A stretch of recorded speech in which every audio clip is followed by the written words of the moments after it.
ইরানের সর্বোচ্চ নেতা আয়াতুল্লাহ খামেনিকে নিয়ে শুরু হয়েছে গুঞ্জন। তেহরানে নিজ বাসভবনে আয়োজিত মহররমের উচ্চ পর্যায়ের বার্ষিক অনুষ্ঠানে উপস্থিত ছিলেন না খামেনি। প্রতি বছর এ আয়োজনে অংশ নিতেন তিনি, কিন্তু এবার তার অনুপস্থিতি নিয়ে জনমনে দেখা দিয়েছে প্রশ্ন। ইসরায়েলের সঙ্গে সংঘাতের পর খামেনির এ ধরনের অনুপস্থিতি গভীর উদ্বেগ এবং জল্পনার জন্ম দিয়েছে ইরান জুড়ে।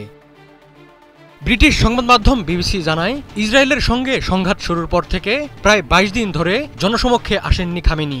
এমনকি নিহত শীর্ষ সেনা কমান্ডারদের জানাজাতেও অংশ নেননি তিনি, যা সাধারণত তার রুটিনের অংশ।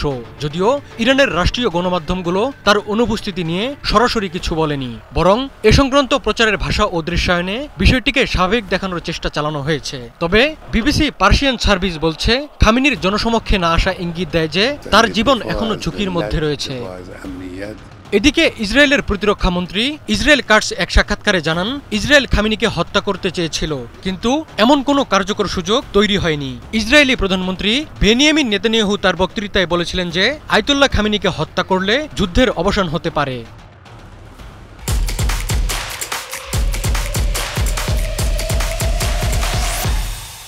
ইসরায়েল যেসব লক্ষ্য নিয়ে ইরান আক্রমণ করে বসে তার অন্যতম ছিল খামেনির শাসন ব্যবস্থার পতন ঘটানো। শুরুতেই ইরানের সেনাবাহিনী এবং ইসলামী বিপ্লবী গার্ডের কয়েকজন শীর্ষ কমান্ডার এবং পরমাণু বিজ্ঞানীদের হত্যা করে নেতানিয়াহু বাহিনী। শত্রুদের নিশানায় ছিলেন খামেনিও।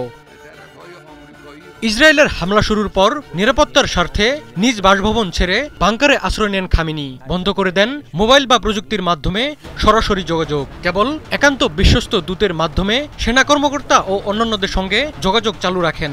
নিজে নিহত হলে যাতে দ্রুত তার উত্তরসূরি নির্বাচন করা যায়, এজন্য তিনি ৩ জন জ্যেষ্ঠ নেতার নাম অনুমোদন দেন।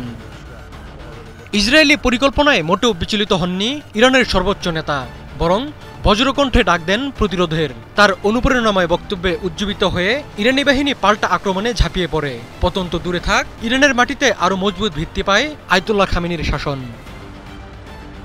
ইরান ইসরায়েল সংঘাত চলাকালে মার্কিন প্রেসিডেন্ট ডোনাল্ড ট্রাম্প বলেছিলেন, আমেরিকা জানে আয়াতুল্লাহ খামেনি ঠিক কোথায় লুকিয়ে আছেন। আমেরিকা চাইলেই তাকে হত্যা করতে পারে, কিন্তু সেই মুহূর্তে খামেনিকে হত্যার কোনো ইচ্ছা তার নেই। তার আগে বার্তা সংস্থা রয়টার্স 2 মার্কিন কর্মকর্তার বরাত দিয়ে জানায়, খামেনিকে হত্যার ইসরায়েলি পরিকল্পনায় ভেটো দিয়েছেন ট্রাম্প।